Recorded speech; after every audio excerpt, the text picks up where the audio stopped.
Good morning, everybody. Early morning this morning.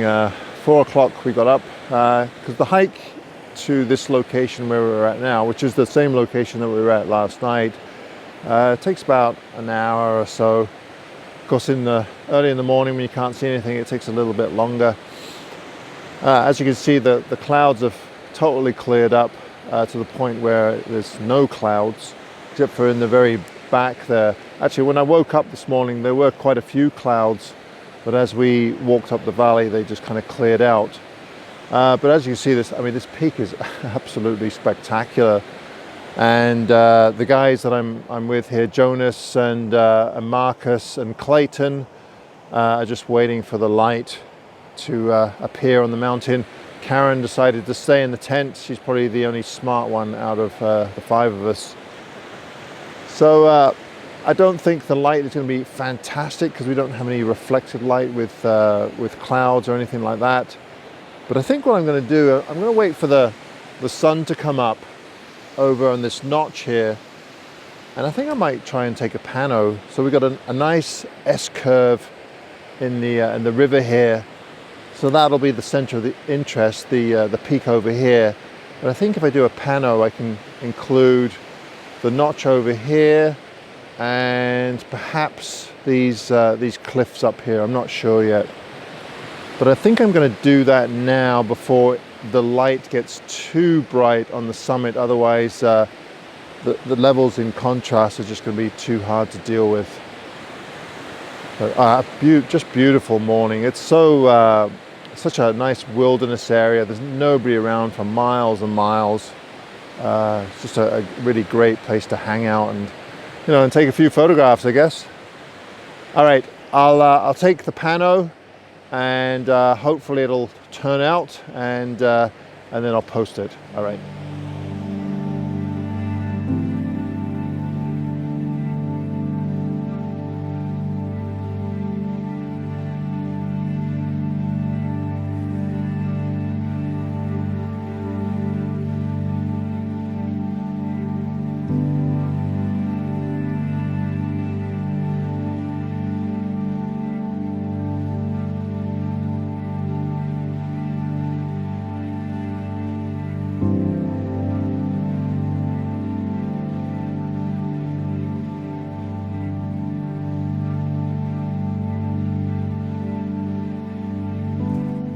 All right, today wasn't terribly productive.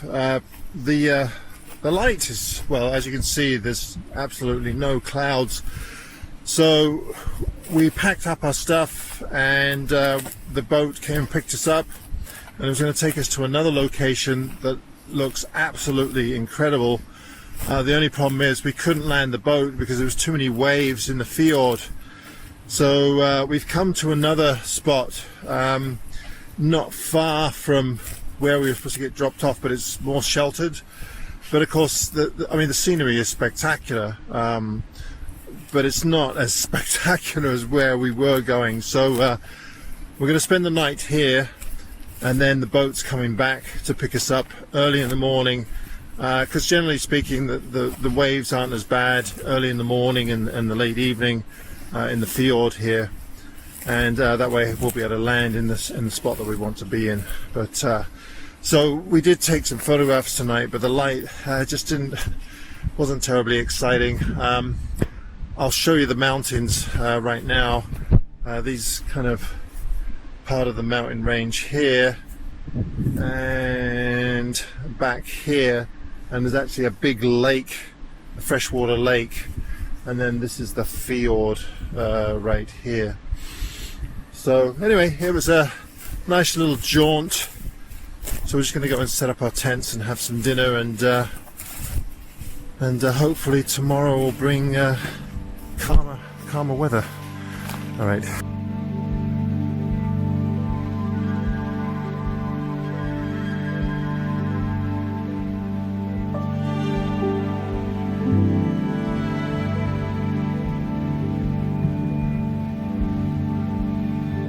Now, throughout the whole of our trip to Greenland, we didn't have the best light. There were some days where it was too cloudy, but most of the time it was actually too sunny. Now, I don't like to complain about the weather too much, because when you get weather like this, I mean, it's just absolutely beautiful.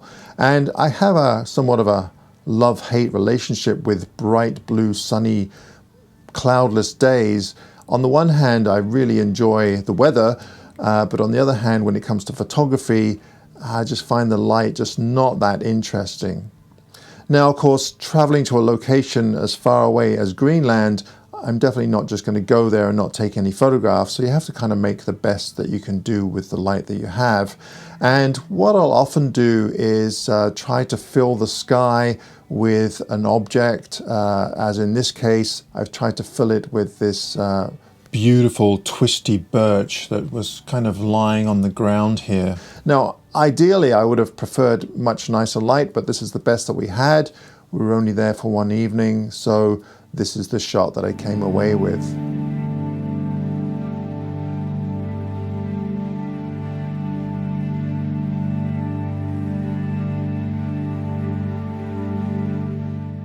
Something else that I should perhaps do more of is night photography.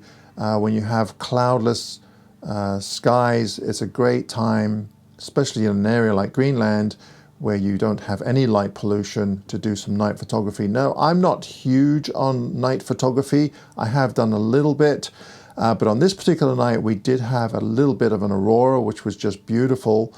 But in all honesty, I don't have a lot of skill in photographing night sky, which brings me to another point, is that perhaps I should look at Gavin Hardcastle's and Michael Shainbloom's new video workshop on photographing the night sky.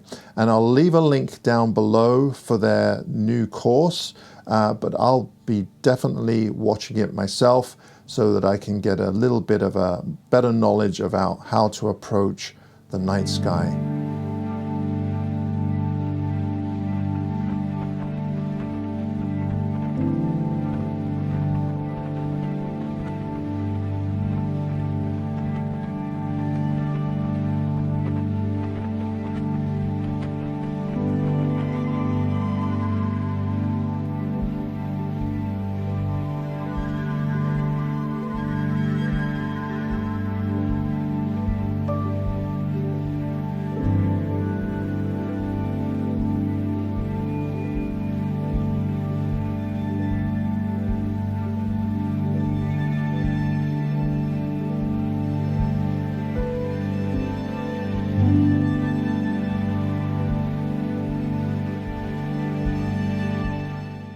Our third and final destination was another side valley to the Tassamute Fjord.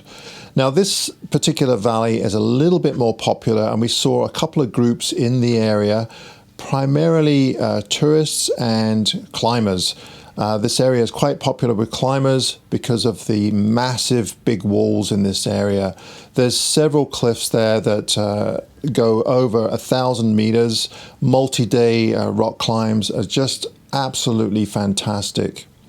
The hiking in this spot was a little bit more adventurous as well, because you can go quite far back into the valley. So, you know, the hikes, you could do 3 or 4 hour hikes, no problem, and come across a number of different environments and locations.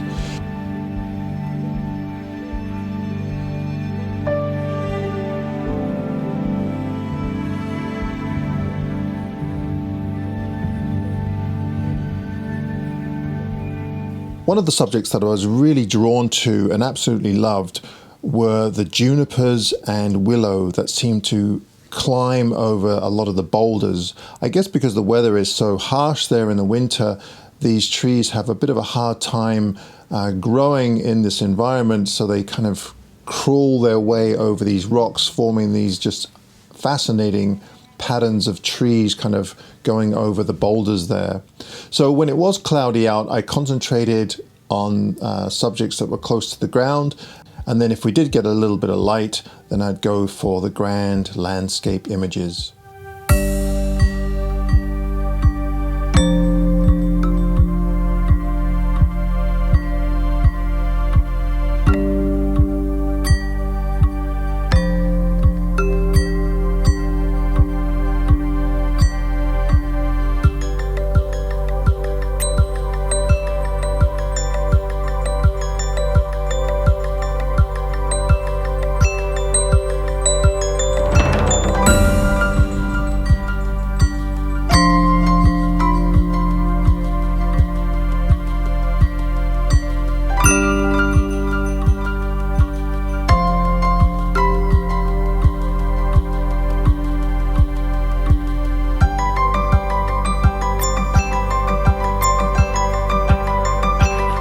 Right, so Jonas, Clayton and Marcus and I have all hiked into this valley here, and it is absolutely spectacular. The rock wall in front of me is just unbelievable. I'll just turn around so you can see it here. Hopefully you can see that okay. So the granite spires here, some of them are 1,000 meters tall. And as you can see, the clouds have moved in, but I'm kind of hoping that it might clear up a bit. I noticed there are some blue patches, so keep our fingers crossed. But yeah, it takes about, as I mentioned before, it took us 2 hours to get in, which wasn't too bad. And now I'm just looking for some nice foregrounds. There's some beautiful rivers or streams in here, glaciers. I mean, you name it. There's even a few wildflowers. Mostly, I think it's fireweed. So I'm just going to go and look at a patch right now. I think that's where the other guys have gone. But it reminds me a lot of the bugaboos. And if you haven't seen that video, I'll leave a link up in the corner here. Some of the spires here, like this one in the background over here, right over there, almost looks like the northeast ridge of Bugaboo Spire, except it's in reverse. But the peak looks exactly the same. And then up in front of me here, around the corner, there's another spire that kind of looks like a miniature half dome in Yosemite. So these spires all look like areas that I've been to before. It's quite unusual. Right, let's see if I can catch up with these guys. They're quite a bit faster than I am hiking, so it's having a bit of a hard time keeping up with them, which is actually a first. Usually I'm able to keep my own, but these guys are, well, they're climbers, so trying to keep up with them is a bit of an effort. Okay, we have come across the Mother Lode. This is absolutely spectacular, the scene. As you can see behind me, the fireweed has just finished, and some of it is still flowering. So we have those pink flowers, but some of it is ended, but the leaves are starting to turn red. So we have this beautiful contrast with the red, and then the yellow is called mollis, and then the grasses are starting to turn golden, kind of a yellow color. And then of course we have these just absolutely incredible cliffs in the background. This is just a beautiful scene. So what I'm doing is I'm doing the standard kind of foreground to background type image. I'm using a 16 to 35 millimeter, stopping down to f16 just to try and get everything in sharp focus from the very foreground, which this rock here with the fall colors. And then, of course, the top of the peak as well. But yeah, this is beautiful. And also, it's starting to clear up a little bit, so there might even be a little bit of blue behind these peaks here. So that's nice too, because if you just have white clouds, it's not terribly interesting. The clouds do have a little bit of texture, but not an awful lot. If there's a little bit of texture in there, then I can certainly bring that out in Lightroom or Photoshop. There's a tiny bit, and I might be able to bring that out with some clarity adjustments. But yeah, this is just fantastic. And then just beyond this rock here, and now we've got some light on the cliffs as well. Oh, this is great. Just beyond this rock here, there's more wildflowers, so I'm going to take advantage of those as well. And then beyond that, there's a bunch of creeks, so I'll just keep moving up the valley. Oh, just awesome.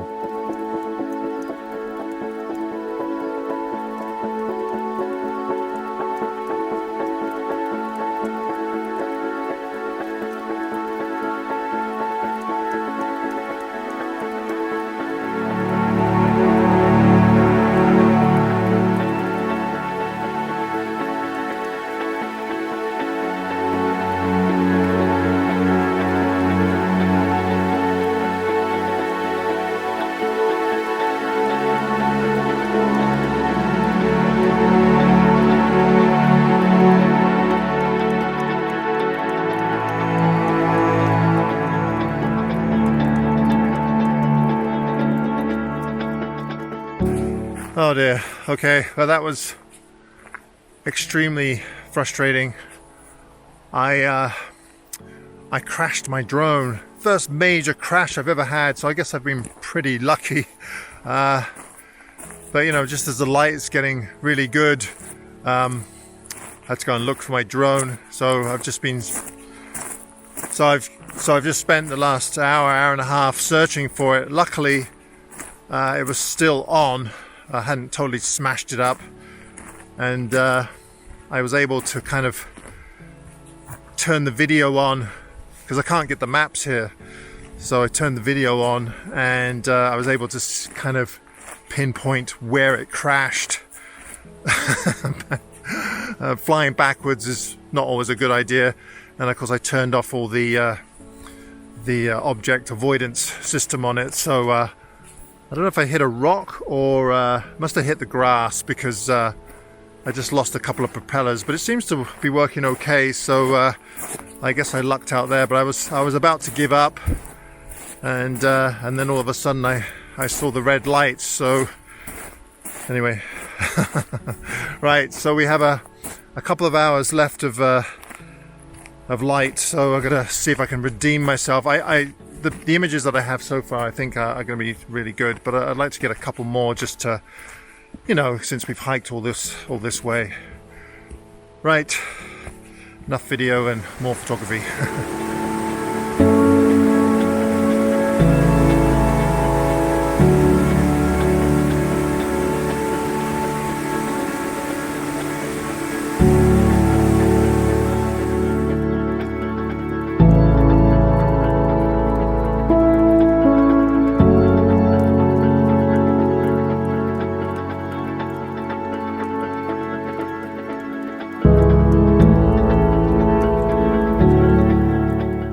Alright folks, well that's it for this week's video. I really hope you enjoyed this small series about Greenland. As I said before, I'm really looking forward to going back in October of 2020, and if you are interested in joining us, we do have a few spots left. I'll leave a link down below and you can find all the information about the tours from those links. Alright, thanks again for watching. Please be sure to give me a thumbs up if you enjoyed the video, and as always, if you enjoy the content of my channel, please consider subscribing. Till next time, bye for now.